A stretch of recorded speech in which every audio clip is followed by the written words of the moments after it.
You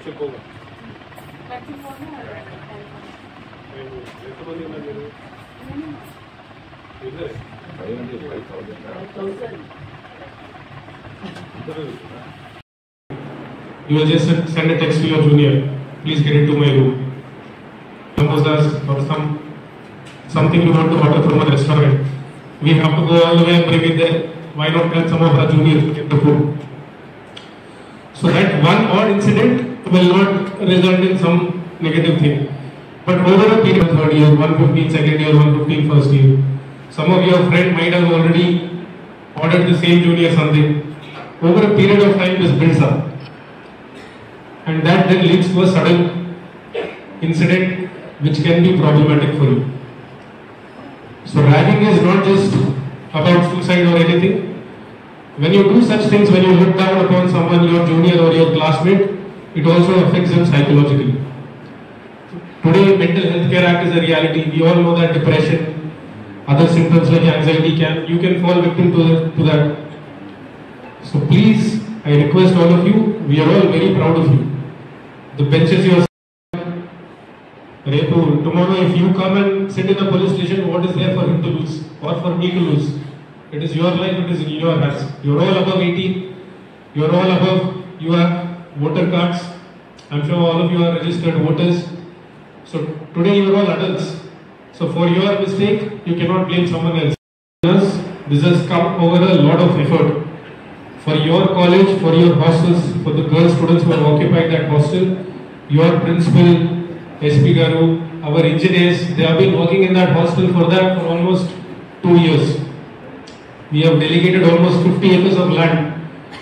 Today, institutions like Kendriya Vidyalaya, sports school, all of them come to me, they are asking for land. And we do not have any other land apart from these 50 acres.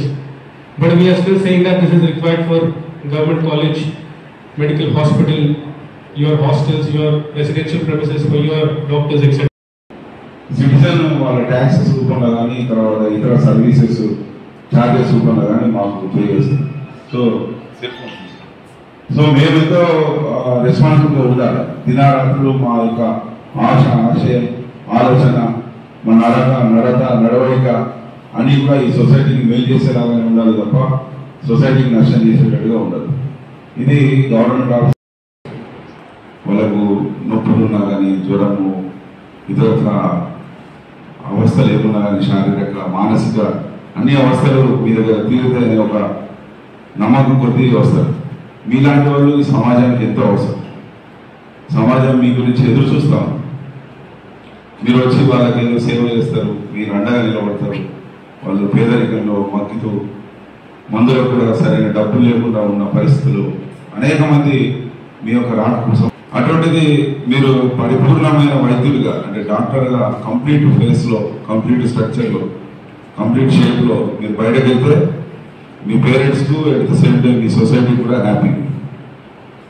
Otherwise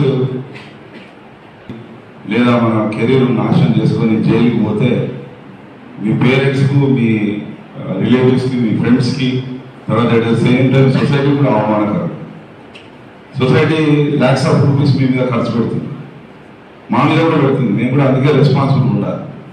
మా salaries అంతా society ఇస్తుంది. Salaries కానీ వాటి మీద